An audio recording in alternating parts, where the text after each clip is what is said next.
Well, hello there.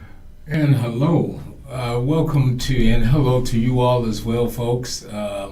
Thank you for joining us on this day. Um, Welcome to Black Push's Push Talk. And I'm James, and this is partner for today, Ali.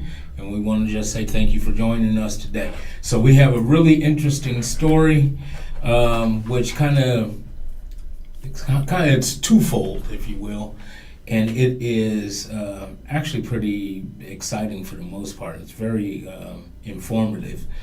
So, came across a story in which the South Carolina Gamecocks women's basketball team and found out that they don't come out of the locker room until after the national anthem has been played. So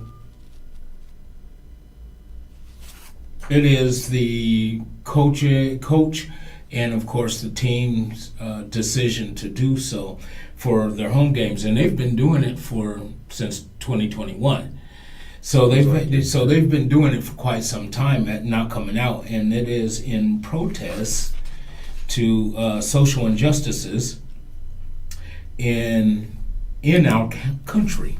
I think racial injustice in particular. Yes. According to the article, yeah. And so we were trying to, get an understanding as to why that is the case. And don't get me wrong, everyone has a right to protest peacefully in their whatever form they feel is necessary, that they deem necessary for themselves. And so this is the way Coach Gamecocks head coach Dawn Staley and her team have been protesting the national anthem in some form for more than a year, and they've remained in the locker room during the national anthem all season long. So let's ask, what are your thoughts on that? Well, you first told me about this yesterday, and I'm usually sympathetic to this kind of thing. If you want to protest, of course you have the right to. But then I slept on it, and I kind of woke up with a different opinion than I expected. I was thinking that it seems like every protest that centers around protesting the national anthem or during the national anthem one way or the other kind of goes to this old dichotomy of patriotism versus standing up for something. And I was like, well, maybe it's a divisive way of protesting. But then when I brought that up to you this morning, you asked me if I'd read the article, and it was like, yes, I did. And you brought my attention to the actual lyrics of the national anthem, and we went into the history of it a bit. And so my opinion is, I guess, evolving on the matter. And even though it is unfortunate that there is a very stale and old debate where there is one side, what I feel like false patriotism sort of is the facade there, or what have you, and on the other you've got a real issue, and this side is like, you guys are not patriots, if you don't like the country, go somewhere else. All right. These guys are like, no, we are standing for something, and we're just protesting the flag because of it. Correction. And it's not really in protest of the flag itself.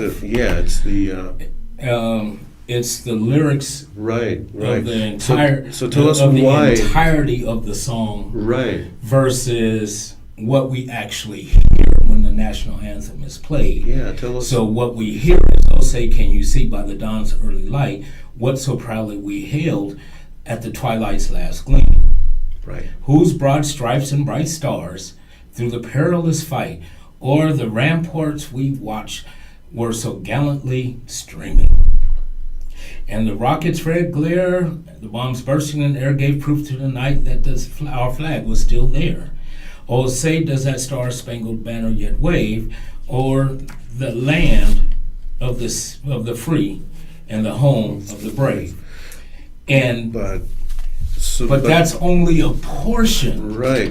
It's only the first stanza of a 4-stanza song. Right. And so we become patriotic and get all warm and fuzzy feelings when we're singing it in unison at an event, Right. not knowing the full and not knowing and having a full understanding of what we are rallying around. Right. And the How do you history use of that the phrase? song and the history of the author, Right. or the poet Oh, who boy. wrote this. Right. How about Right. that? Now, the third stanza, you're skipping one, goes, and where is that band who so vaultingly swore that the havoc of war and the battle's confusion, a home and a country should leave us no more? Their blood was washed out, their foul footsteps pollution. No refuge could save the hireling and slave from the terror of flight or the gloom of the grave, and the star-spangled banner in triumph doth wave o'er the land of the free and the home of the brave. So I'll repeat those lines. No refuge could save the hireling and slave from the terror of flight or the gloom of the grave. We read that that's referencing in the war that this is about. Britain was offering black Americans freedom, land, if they joined their side, and they followed through with that promise, actually. And here it's referencing that, no refuge could save the hireling and slave. So it's saying the slaves could not be saved. Basically, they died. Hooray. And the Francis Scott Key, you can look him up. He was a staunch racist and slave owner. I honestly now feel embarrassed that this is still our national anthem. Right. And it's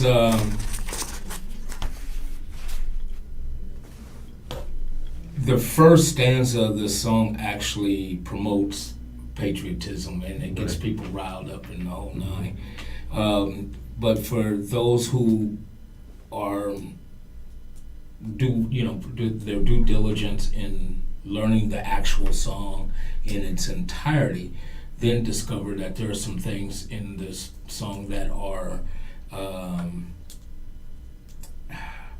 want to use the phrase, promote racism. Mm-hmm. But it definitely doesn't defend and protect the slaves during this excursion, during this the war against Britain at that time here on U.S. soil. So it's kind of yes, it's patriotic in one form, but only in the first stanza. Right. After that, or maybe even in the first two, but after that, it dwindles off into, it goes into a whole nother stanza, and that third stanza, which really, as for people of color, for former descendants of slaves, this is something that as we become more aware of what it is we're singing, what it is we're rallying around, really doesn't quite sit well with people of color nowadays. And so so when you look at that, in conjunction with the racial and social injustices that that people are experiencing in our country, you kind of get a real idea as to why someone like Colin Kaepernick took a knee. Mm-hmm. Right. Okay? Yeah. And people still didn't understand, he's kneeling against the flag. Mm-hmm. But it was never about the flag. Yeah. And it has always been about the social injustice in our country. Yeah. It has always been, and in conjunction with an understanding that this song in its entirety doesn't speak well of African Americans in this Right, country, no. and hirelings or slaves in this country yeah. at that time when the song was Right. written. And so you end up having for those who don't know or understand what they're rallying behind or supporting, yes, I understand why they get all riled up. Oh, he's against the flag and he's not a patriot. No, but it's probably more patriot than for the simple fact that he's willing to stand up for what is right. Right. That's the whole reason why they were even fighting the war to begin with. Right. To stand up against the tyranny of oppression from an outside of this country anyway, against a startup country, a babe, if you will. Right. Right. And so the very rights and principles that Coach Staley is standing up for, that Kaepernick stood up for, or kneeled for, has never been against the flag. It's always has been against social injustice and racial injustice in our country. When it was backed by the lyrics in this song. Right. Now, when I was kind of thinking, why give ammunition to the other side that you don't stand for the flag or for the country or what have you, that thought was coming from the idea that a nation, and our nation, is a moral community. So if someone believes racist things, it's everybody's responsibility to call them out. It's everybody's responsibility to vote in people who vote for just laws, and it's social injustice is on everybody. Yes. It's not just one person, another. We believe something about social justice, and we think that everyone ought to think the same way. And in that line of thinking, I was thinking that protesting things then stand for all of us, like the flag or the national anthem, sort of directly stands in the way of that idea, and people can't get past that because they should all be in this together. But I do believe that same moral community should come to the realization that the national anthem itself has deep racist roots, and perhaps it ought to be changed or rethought. Yes.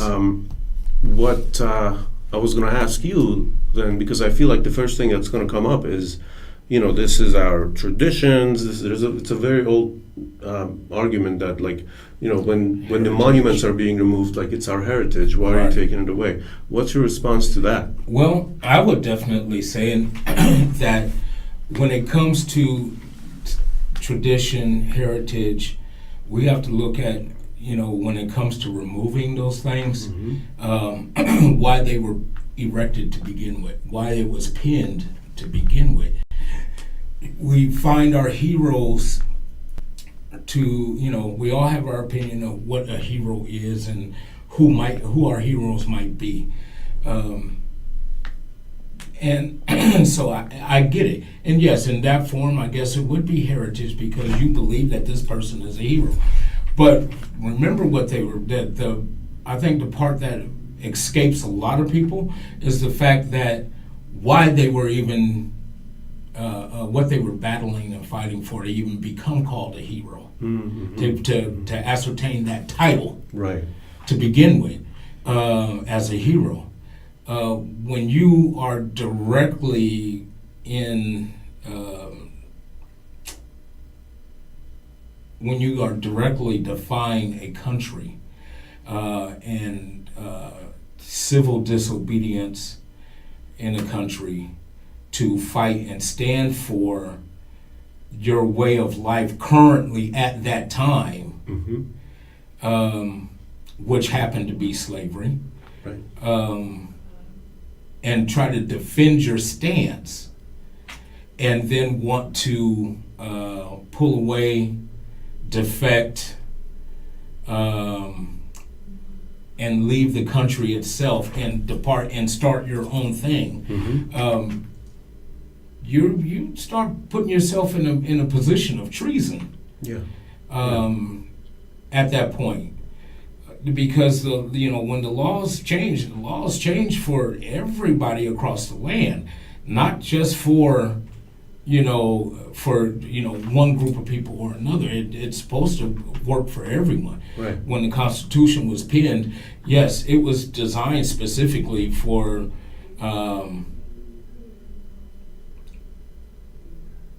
Caucasian,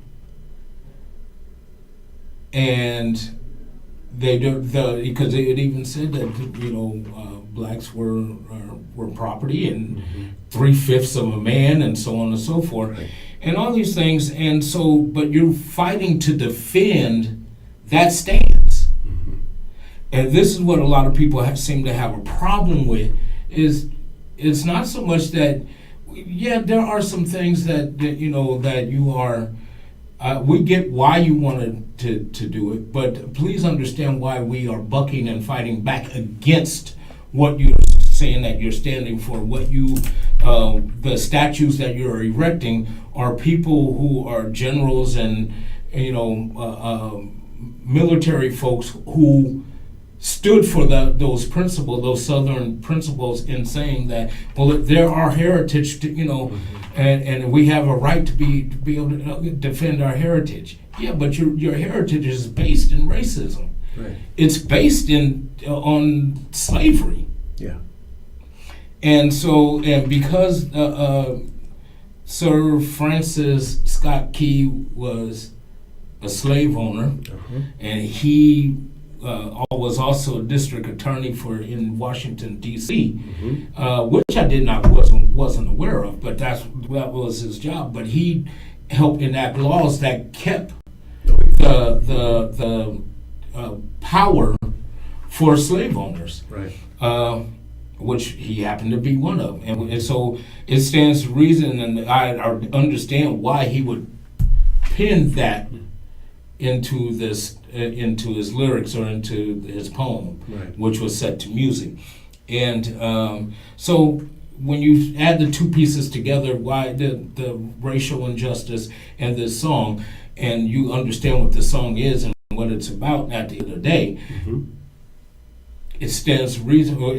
I understand even more so, why Coach Staley and Kaepernick and others who have more or less protested against the song itself. Mm-hmm. So maybe, like you said, maybe it is time for change. Yeah. As far as the national anthem is concerned. And part of the reason why a lot of us do not know the entire song is because they only sing the first stanza that we are all, get all gung-ho and fired up for. And we'd have to dig deeper and do our due diligence when it comes to things, when it comes to our country and why things are the way they are. Do the research, folks. Put in the work. Don't just take our word for it. Read it for yourself. It's out there. It's public information. It's not that difficult. So it's definitely something that as we moving forward for myself, I have a better understanding now as to why. Just to read the article in passing, on off the internet. Oh, that's a shame. Why are they doing this? They're not patriotic and this and the other thing. When couldn't be further. That statement Right. couldn't be further Right. from the truth. Right. And I think there is.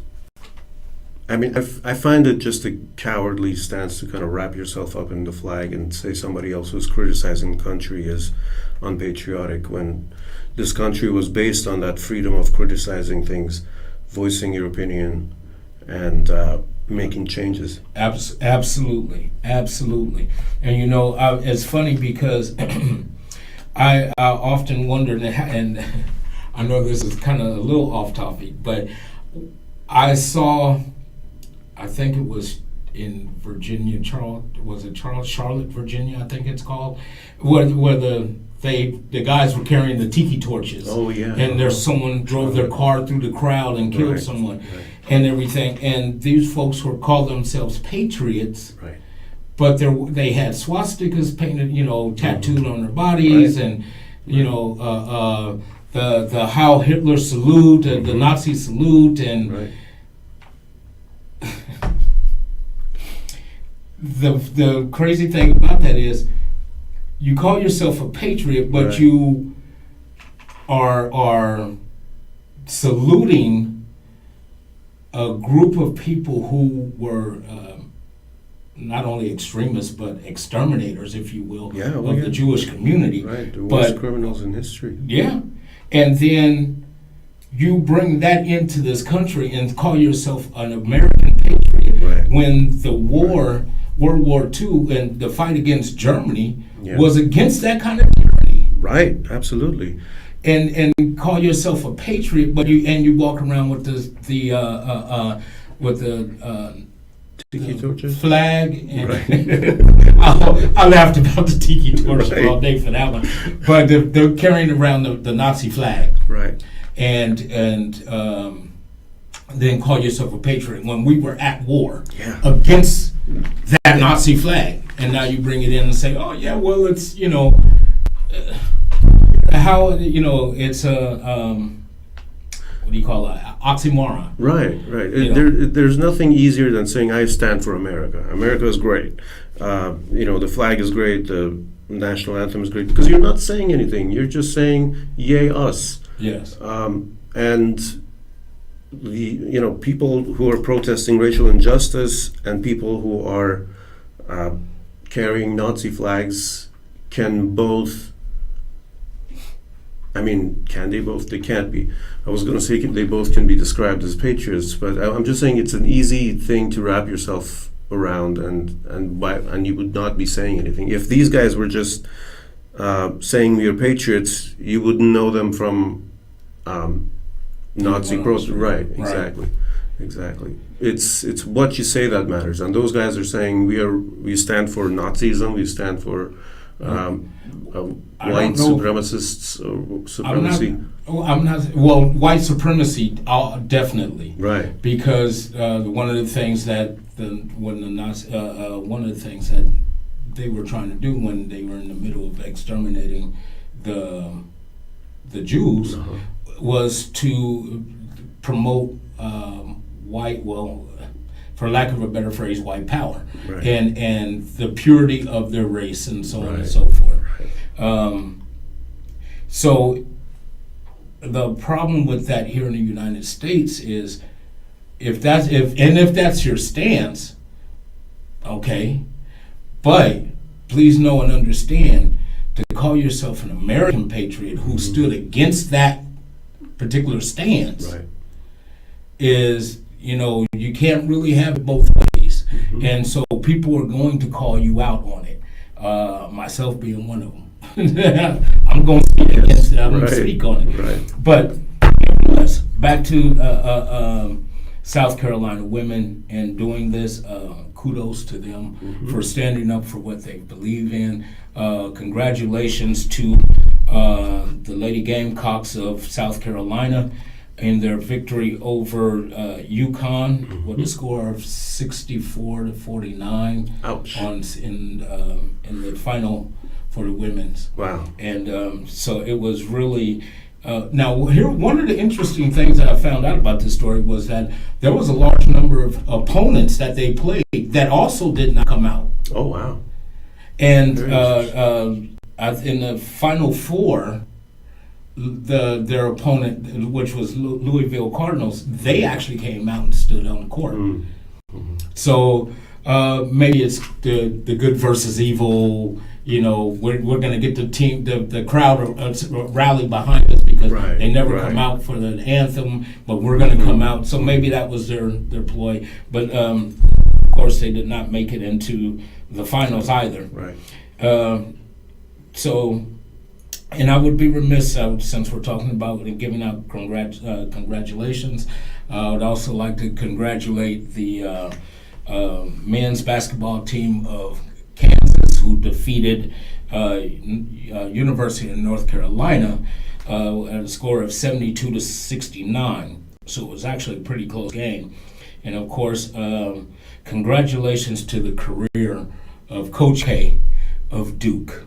It's been a great time watching him coach, and all the players that he coached who have made it into the league, and they've just have produced some really good basketball players out of that team.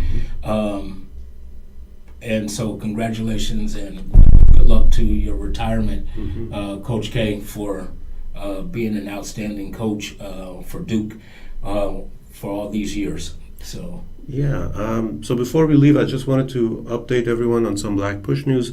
We have our president, our chairman of the board of directors, and one team member going to the National Action Network's convention in New York, and we'll be keeping you updated on what they've been up to, whatever's coming out of New York. We will try to keep you posted, so watch out for that. And anything else? Again, and I'll keep saying this until the cows fly. Get out and vote. Know what you're voting for. Take the time, do your due diligence. Know who you're voting for and what you're voting for, and that the people you vote for actually stand for what is in your best interest.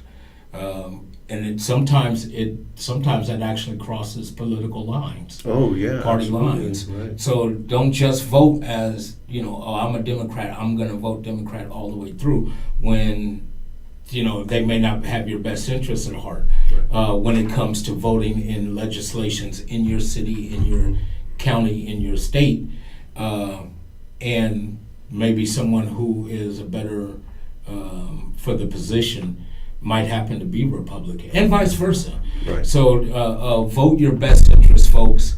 When it comes to voting, make sure you are registered to vote. And if not, get out and get registered. There's plenty of places to go. Also, you need to again know what it is that you're voting for, particularly when it comes to midterm elections, because those are the most important elections because the laws that the senators, the legislators, and representatives draw up for your state will definitely affect you first.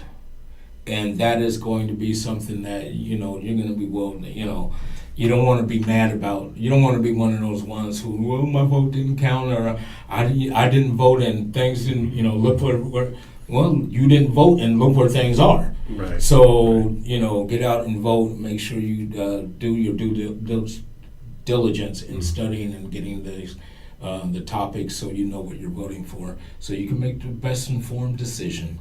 All right? So with that being said, we bid you adieu. Have a wonderful, wonderful day. God bless you, and we'll see you next time. Goodbye.